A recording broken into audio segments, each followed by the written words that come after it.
একবার এক জাহাজ ভয়াবহ ঝড়ে ডুবে যায় সমুদ্রের মাঝখানে। একজন যাত্রী ভাসতে ভাসতে গিয়ে পড়ে এক নির্জন দ্বীপে।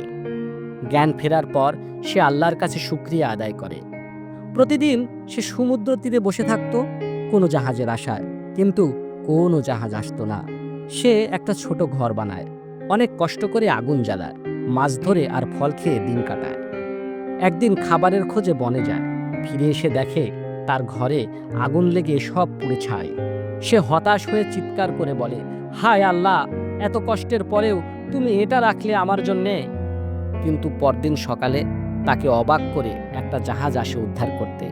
সে বিস্ময়ে বলে, তোমরা জানলে কিভাবে আমি এখানে? জাহাজের ক্যাপ্টেন বলে, আমরা তোমার ধোঁয়ার সংকেত দেখেছি। আবারও সে আল্লাহর কাছে কৃতজ্ঞতা প্রকাশ করে। আজ যা আপনার জন্য দুঃখ, কালকে তা হতে পারে আপনার পরিত্রাণের মাধ্যম। আল্লাহর উপর ভরসা রাখুন।